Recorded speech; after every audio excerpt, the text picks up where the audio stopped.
Assalamualaikum warahmatullahi wabarakatuh. Kami dari kelompok 6 ingin mempresentasikan hasil diskusi kami, yaitu tentang materi pendugaan parameter. Dan sebelumnya, nama saya Fajar Hanan sebagai moderator. Saya Rabi Salam Gultom sebagai pemateri.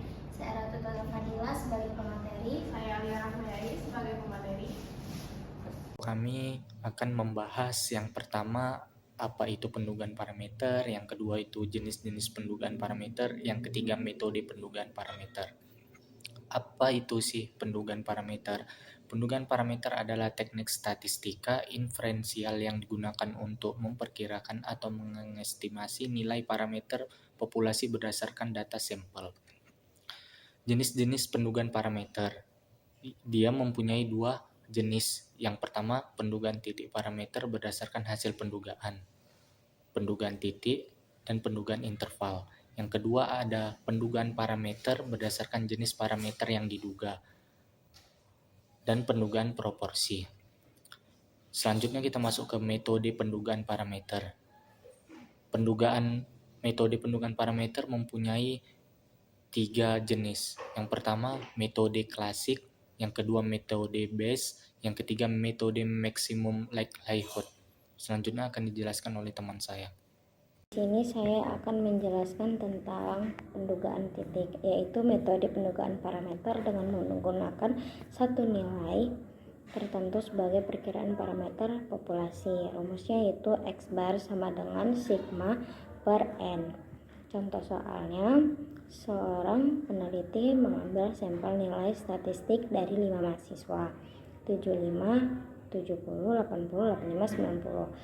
Tentukan pendugaan titik rata-rata populasinya. Nah, jawabannya diketahui data 70, 75, 80, 85, 90 sama dengan N5. Hitung jumlah datanya, yaitu 70, 75, 80, 85, 90 sama dengan 400. Nah, baru masukkan ke rumus X bar sama dengan 400 per 5 atau 400 dibagi 5 sama dengan 80. Saya akan menjelaskan pendugaan interval. Pendugaan interval adalah metode untuk memperkirakan nilai parameter populasi dengan menggunakan rentang nilai interval tertentu. Bukan hanya satu angka saja, artinya hasil pendugaan tidak dinyatakan secara pasti, tetapi diberikan batas bawah dan batas atas, yang memungkinkan besar memuat nilai sebenarnya dari populasi. Perlu kita ketahui, rumus dari pendugaan interval adalah X bar plus minus Z dikali S per akar N. Kita lanjut ke contoh soal. Diketahui X sama dengan 70, S sama dengan 10, N sama dengan 25. Tingkat kepercayaannya 95%, maka Z-nya 1,96. Pertama-tama, masukkan dulu nilai-nilai yang sudah diketahui ke dalam rumus. Lalu, hitung akar dari 25. Lalu, bagikan 10 dibagi 5, hasilnya 2, dan 1,96 dibagi 2. Maka hasilnya 3,92. Pendugaan yang pertama yaitu minus, yaitu 70 dikurang 3,92 sama dengan 66,08. Selanjutnya plus, yaitu 70 ditambah 3,92 sama dengan 73,92. Selanjutnya pendugaan proporsi. Pendugaan proporsi adalah metode untuk memperkirakan persentase atau bagian tertentu dalam suatu populasi. Berdasarkan data sampel yang diambil, proporsi biasanya dinyatakan dalam bentuk desimal atau persen. Lanjut ke contoh soal. Dari 100 mahasiswa, terdapat 60 mahasiswa yang lulus ujian. Diketahui X sama dengan 60, N sama dengan 100. Kita akan menggunakan rumus P atau Pi sama dengan X per N. Lalu masukkan nilai yang sudah diketahui. 60 dibagi 100 sama dengan 0,6. Dalam bentuk persen, 60%. Sini saya akan menjelaskan tentang metode klasik. Metode klasik atau pendekatan frekuentis adalah metode pendugaan parameter yang menggunakan data sampel sebagai sumber utama untuk memperkirakan parameter populasi. Rumusnya yaitu metode klasik untuk pendugaan rata-rata. X bar sama dengan sigma per N. Contoh soalnya yaitu sebuah toko ingin mengetahui rata-rata pengeluaran pelanggan per hari. Diambil sampelnya 5 pelanggan dengan data pengeluaran berikut 20, 25, 30, 35, 40. Tentukan estimasi rata-rata pengeluaran pelanggan menggunakan metode klasik frekuentis.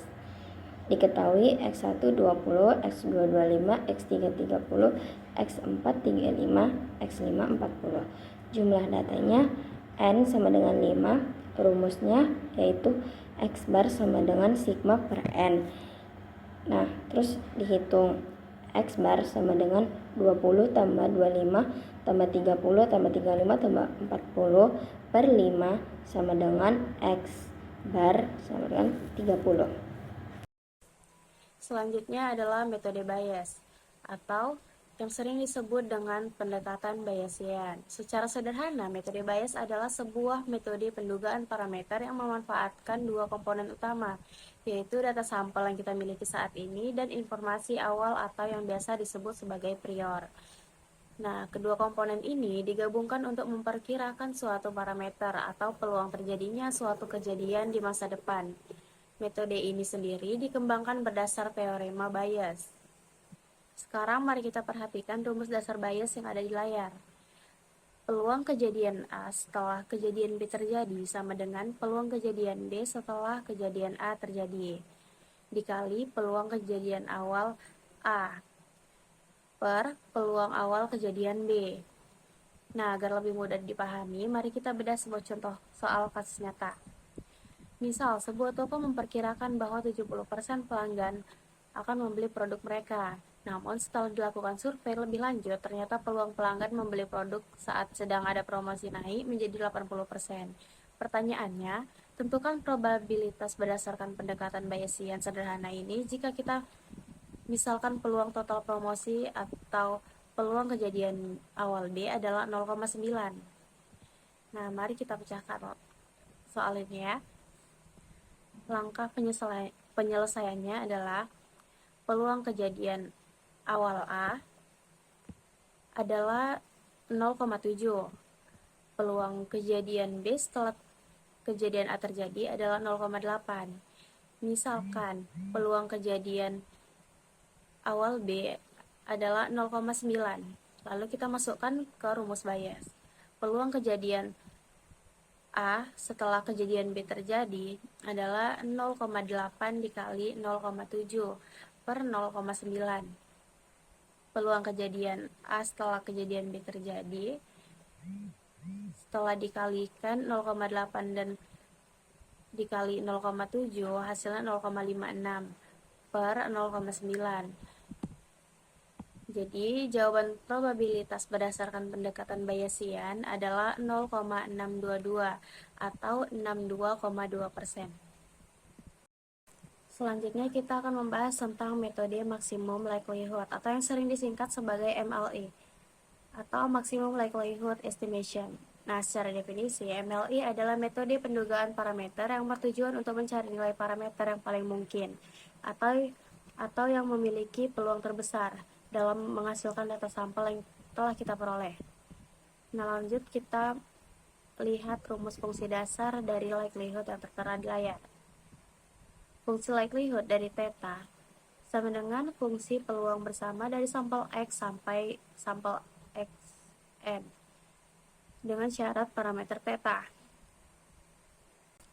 Nah, untuk memberikan gambaran yang lebih jelas, mari kita bedah contoh kasus sederhana berikut ini. Sebuah koin dilempar sebanyak 10 kali. Dari hasil pelemparan tersebut, tercatat bahwa sisi gambar muncul sebanyak 7 kali dan sisi angka muncul sebanyak 3 kali. Pertanyaannya, tentukan pendugaan peluang munculnya gambar dengan menggunakan metode maximum likelihood. Dari data eksperimen pelemparan koin tadi, mari kita tuliskan komponen yang diketahui. X sama dengan 7, jumlah kejadian yang kita amati yaitu munculnya gambar sebanyak 7 kali. N sama dengan 10, jumlah total percobaan atau pelemparan yaitu 10 kali. Untuk mencari pendugaan parameternya, kita menggunakan rumus estimasi proporsi dari MLE, yaitu lambang P dengan topi di atasnya. Mari kita hitung nilai P topinya. P topi sama dengan 7 per 10. Jika kita bagikan 7 dengan 10, maka kita mendapatkan hasil desimalnya. P topi sama dengan 0,7. Jadi, berdasarkan metode maximum likelihood, peluang munculnya gambar dari koin tersebut diperkirakan sebesar 0,7 atau jika kita presentasikan setara dengan 70%. Kesimpulan dari materi yang kami bawakan yaitu pendugaan parameter adalah metode statistik yang digunakan untuk memperkirakan nilai parameter populasi berdasarkan data sampel. Pendugaan parameter dibagi menjadi dua jenis, yaitu berdasarkan hasil pendugaan dan berdasarkan jenis parameter yang diduga. Berdasarkan hasil, pendugaan terdapat pendugaan titik, yaitu pendugaan menggunakan satu nilai tertentu, dan pendugaan interval, yaitu pendugaan dalam bentuk rentang nilai, sedangkan berdasarkan jenis parameter yang diduga terdiri dari pendugaan rata-rata, pendugaan proporsi, dan pendugaan varians. Dalam statistika, terdapat beberapa metode pendugaan parameter, yaitu metode klasik, metode Bayesian, dan metode maksimum likelihood. Metode klasik menggunakan data sampel sebagai dasar utama dalam melakukan pendugaan tanpa menggunakan informasi sebelumnya. Metode Bayesian menggunakan data sampel dan informasi awal, sehingga hasil pendugaan dapat diperbarui ketika ada informasi baru. Sementara itu, metode maksimum likelihood digunakan untuk mencari nilai parameter yang dimiliki kemungkinan terbesar menghasilkan data sampel yang diperoleh. Sekian presentasi dari kami. Terima kasih. Assalamualaikum.